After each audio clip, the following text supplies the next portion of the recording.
Bagaimana dengan orang-orang yang kemudian sholatnya saja itu mereka tidak sempurna, bahkan mereka menyia-nyiakan segala perkara yang berhubungan dengan sholat. Mereka menyia-nyiakan wudhunya, mereka menyia-nyiakan waktu sholatnya, mereka menyia-nyiakan ibadah sholatnya. Tidak pernah khusyuk di dalam sholatnya, kemudian berharap dirahmati oleh Allah. Ini hanya angan-angan. Di antara sebab yang mendatangkan rahmat Allah adalah dengan mendirikan sholat dan menjaga sholat. Banyak di antara kita berpikir bahwa dia sudah sholat dengan sebenar-benarnya sholat. Setiap hari di masjid itu sudah cukup, gak cukup. Karena yang diminta sama Allah itu adalah iqamatus sholat, mendirikan, menunaikan sholat sesempurna mungkin. Itu yang dijelaskan oleh para ulama. Iqamatus sholat itu adalah mendirikan sholat dengan menyempurnakan syarat-syaratnya, rukun-rukunnya, kewajiban-kewajibannya, dan sunnah-sunnahnya. Padahal sholat diantara sebab yang mendatangkan curahan rahmat Allah subhanahu wa ta'ala. Itu yang Allah katakan di dalam Al-Quran. Dalam surat Nur ayat yang ke-56. Ketika Allah subhanahu wa ta'ala mengatakan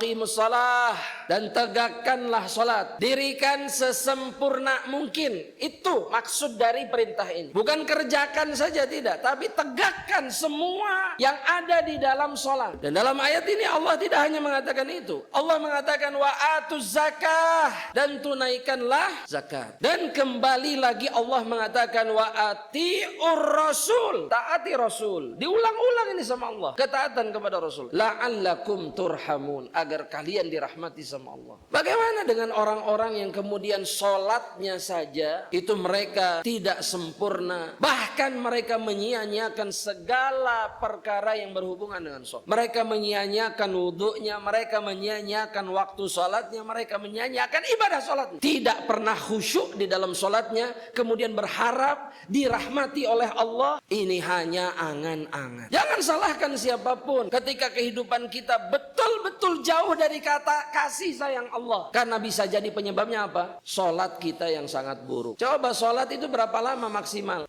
15. Setiap waktu sholat 15. Itu sendiri atau di masjid? Oh, di masjid. Kalau sholat sendiri, misalkan qadarullah nggak ke masjid, ada satu lain hal. Kalau di rumah sholatnya berapa menit? 5. Kadang 4,5. Betul tidak jemaah? Kalau lagi buru-buru berapa? 3. Terus berharap dirahmati sama Allah. Ngelamun ini. Sedangkan kewajiban yang paling wajib saja dia sia-siakan. Kewajiban yang kata Rasul ketika seseorang mengucapkan Allahu Akbar, maka Allah menghadapkan wajahnya kepada hamba tersebut. Anda pikirkan saja jamaah. Kita pikirkan saja bahwa ketika sholat kita tergesa-gesa, artinya kita tergesa-gesa ingin berpisah dengan Allah. Apa yang bisa kita harapkan kemudian dari Allah subhanahu wa ta'ala? Terkalahkan oleh dunia. Wah, kalau sudah dunia, sholat kilat. Bahkan kalau imamnya kenal, bilang sama imamnya, afwan akhi, jangan lama-lama ya. Ini jamaah buru-buru, mau ke kebun. Sudah terlambat ini. Ini sudah terlambat belum jamaah? Belum terlambat? Yakin? Yakin. Alhamdulillah jamaah. Berarti lebih mendahulukan akhirat daripada dunia. Telat ke kebun gak ada masalah. Yang penting tidak telat masuk surga. Jangan pernah lupakan itu dalam seluruh keadaan kita. Terbelakang dalam urusan dunia gak apa-apa. Yang penting kita tidak terbelakang di dalam urusan akhirat. Jangan pernah menukarkan akhirat dengan dunia. Jangan pernah. Dan di antara salah satu buktinya adalah khusyuk di dalam sholat. Sudah, itu bukti orang pengen surga dan tidak terpaut hatinya dengan dunia. Kalau pengen cari bukti, itu buktinya. Santai, Allahu Akbar.